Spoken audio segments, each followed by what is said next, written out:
Bonjour à tous, je suis ravi de vous retrouver sur la chaîne. Avez-vous déjà ressenti que vous ne recevez pas toute l'appréciation ou l'amour que vous méritez pleinement?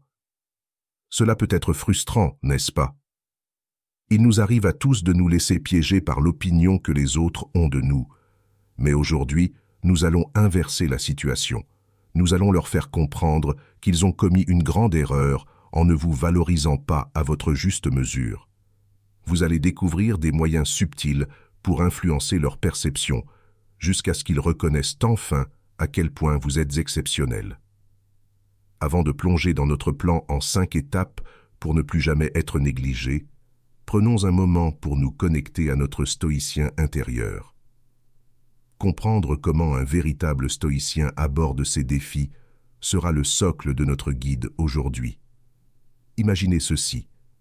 Une personne importante pour vous ne vous accorde pas l'appréciation que vous pensez mériter. Cela fait mal, n'est-ce pas? Mais c'est là que le stoïcisme intervient. Un stoïcien sait que les seules choses que nous contrôlons sont nos pensées, nos actions et nos réactions. Tout le reste, y compris les opinions et actions des autres, échappe à notre pouvoir. Un véritable stoïcien commence par une introspection. Il se demande: pourquoi cela m'affecte-t-il? Il comprend que sa valeur ne dépend pas des autres, mais de ses propres actions et vertus. Ainsi, si quelqu'un ne le valorise pas, ce n'est pas perçu comme un échec personnel, mais plutôt comme le reflet du jugement de cette personne. Alors, au fil des 5 étapes que nous explorerons aujourd'hui, adoptons cet état d'esprit stoïcien. Apprenons non seulement à susciter des regrets chez ceux qui n'ont pas su nous valoriser, mais également à grandir à travers cette expérience. Premièrement, valorise-toi. Entrons dans l'essence même de cette démarche décisive. Te valoriser. Il s'agit ici de reconnaître ta valeur intrinsèque, indépendamment du contexte dans lequel tu te trouves ou des personnes qui t'entourent.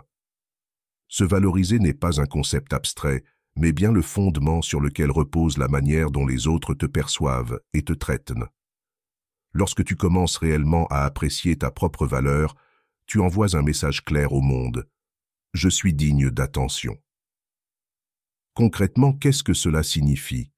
Cela signifie savoir que, seul, tu es déjà complet et méritant de respect. Ce changement de mentalité non seulement t'élève, mais transforme également la manière dont ton entourage te voit. Imagine un instant ton partenaire réalisant que tu prends soudainement des décisions audacieuses avec assurance, ou tes amis te voyant défendre fermement tes convictions. Un tel changement peut véritablement modifier la perception qu'ils ont de toi. Commençons par une première étape simple mais puissante, les affirmations. Chaque matin, face au miroir, adresse-toi des pensées positives comme « Je suis capable », « Je mérite le respect » et « Je suis un champion ou une championne en puissance ». Marc Aurèle disait avec justesse « Le bonheur de ta vie dépend de la qualité de tes pensées ». Alors, nourris ton esprit de positivité et observe comment il s'élève. Attention toutefois, il ne s'agit pas seulement de pensées positives, mais d'actions cohérentes avec ces pensées. Accorde-toi du temps pour ce qui te rend heureux, et n'hésite pas à dire non à ce qui te dévalorise. Chaque décision que tu prends en respectant ta propre valeur renforcera également le respect que les autres te portent. Se valoriser est une véritable force. Cela te fait rayonner et montre au monde que tu n'es pas une personne à sous-estimer. Chaque choix aligné avec ton estime de toi-même est un pas de plus vers une version plus ancrée, plus épanouie de ta personne. Alors, valorise-toi, élève-toi, et révèle au monde la personne exceptionnelle que tu es, car tu le mérites pleinement. Numéro 2. Améliore ton image physique. Mes amis, maintenant que nous avons solidifié notre estime de soi, passons à une étape tout aussi cruciale, améliorer ton image physique. Cela consiste à aligner ton apparence extérieure avec la confiance et l'assurance que nous développons intérieurement. Pense-y, quand tu te sens bien dans ta peau, tu dégages une énergie positive que les autres ressentent instantanément. C'est comme si tu portais ta confiance à travers tes vêtements et ton allure générale. Pourquoi accorder de l'importance à ton apparence? La réponse est simple. Ton image physique est souvent la première impression que tu laisses aux autres. En prenant soin de ton apparence, tu ne fais pas que satisfaire une préoccupation esthétique, tu montres que tu te respectes et que tu te valorises. Et cela encourage les autres à faire de même. Améliorer ton image physique ne doit pas être vu comme un simple moyen de recevoir des compliments ou d'attirer l'attention. C'est avant tout une démarche qui reflète le respect que tu as pour toi-même.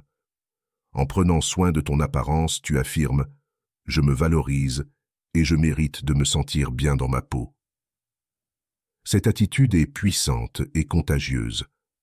Lorsque tu prends le temps de t'occuper de toi, les autres commencent à te percevoir différemment et à te témoigner le respect que tu mérites. Numéro 3. Sois aimable mais impose des limites. Mes chers amis, nous arrivons à une étape essentielle dans notre démarche. Être aimable tout en sachant quand et comment poser des limites. C'est un véritable levier dans les relations humaines. La bienveillance est une force indéniable. Elle montre que tu as un grand cœur, mais attention, ce cœur ne doit pas être ouvert à tout le monde de façon inconditionnelle, au risque d'être exploité. Être aimable envoie une énergie positive et crée des connexions authentiques. Les gens aiment être autour de toi parce qu'ils ressentent cette chaleur et cette attention. Cependant, dans certaines relations où l'équilibre est rompu, ta bienveillance peut être mal interprétée ou prise pour acquise. C'est là que la mise en place de limites devient cruciale. Poser des limites n'est pas synonyme de froideur ou de distance, c'est avant tout un signe de respect pour toi-même. Prenons l'exemple d'un ami qui n'est jamais là pour toi, sauf lorsqu'il a besoin de quelque chose. Tu es toujours disponible pour écouter ou l'aider, mais quand tu es dans le besoin, il est aux abonnés absents. Ici, la meilleure approche est d'adopter une bienveillance mesurée. Continue d'être aimable, mais sans investir toute ton énergie dans une relation déséquilibrée. Ou encore, imagine un ex-partenaire qui n'a pas su apprécier ta valeur. Tu pourrais être tenté de rester proche, pensant qu'avec le temps, il ou elle réalisera son erreur. Mais souvent, la solution la plus sage est de garder une distance respectueuse. Sois cordial, souhaite-lui du bien, mais préserve ton espace personnel. Le point central est simple.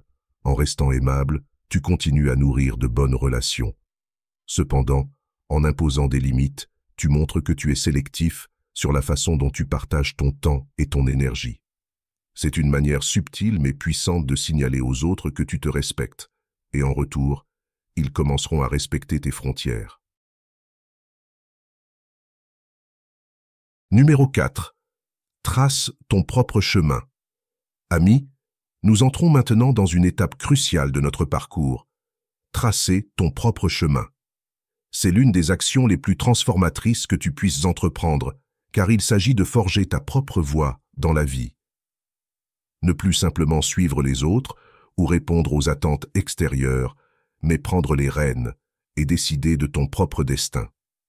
Et crois-moi, dès que tu commences à emprunter cette voie avec assurance, les gens autour de toi, que ce soit ton ami proche, ton partenaire ou même un collègue distant, ne pourront s'empêcher de remarquer ce changement puissant en toi.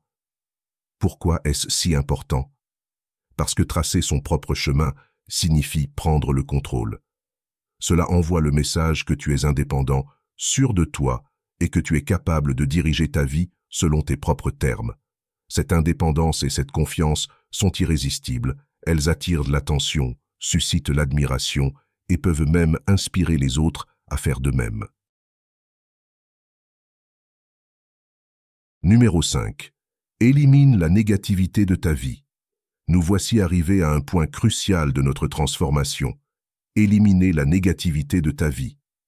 Imagine-toi vivant sans ces poids invisibles qui te tirent vers le bas, sans ces voix qui sapent ta confiance ou ces relations qui te laissent vider. C'est l'un des changements les plus puissants que tu peux faire, car la négativité agit comme un nuage qui bloque la lumière de ton potentiel. Ensemble, explorons comment faire disparaître ce nuage pour laisser briller ton véritable moi. La première étape pour éliminer la négativité, c'est de la reconnaître. Elle peut venir de différentes sources, les relations toxiques, l'autosabotage ou simplement une mentalité pessimiste. Ces influences s'infiltrent souvent subtilement, mais leurs effets sont réels. Elles te fatiguent, te frustrent et te laissent constamment dans le doute. Mais il est temps d'agir et de retrouver ton pouvoir. Commençons par tes relations. As-tu des personnes dans ta vie qui semblent toujours critiques, jamais satisfaites, ou même jalouses de tes succès? Que ce soit ton partenaire, un ami ou un collègue, il est crucial de reconnaître les comportements toxiques et d'établir des limites claires. Cela ne veut pas forcément dire couper tous les ponts, mais prendre de la distance quand c'est nécessaire pour protéger ton énergie. Concentre-toi sur les relations qui t'apportent du soutien, de la positivité et de la motivation. Alors, en éliminant la négativité, tu t'ouvres à plus de clarté, de paix intérieure et d'énergie positive. Tu crées un environnement où tu peux prospérer pleinement, tant sur le plan personnel que professionnel. Continue de te répéter notre mantra « Je m'élève ». À chaque pas que tu fais pour éliminer les nuages de la négativité, tu permets à ta lumière de briller encore plus fort. J'espère que ce message t'a été utile. Si tu as aimé la vidéo, je te serai reconnaissant de laisser un j'aime et de t'abonner. Si tu te retrouves sans mots, écris simplement « Je reprends le contrôle » pour montrer que tu fais partie de la minorité qui a suivi la vidéo jusqu'à la fin. Merci beaucoup pour ton attention et à la prochaine.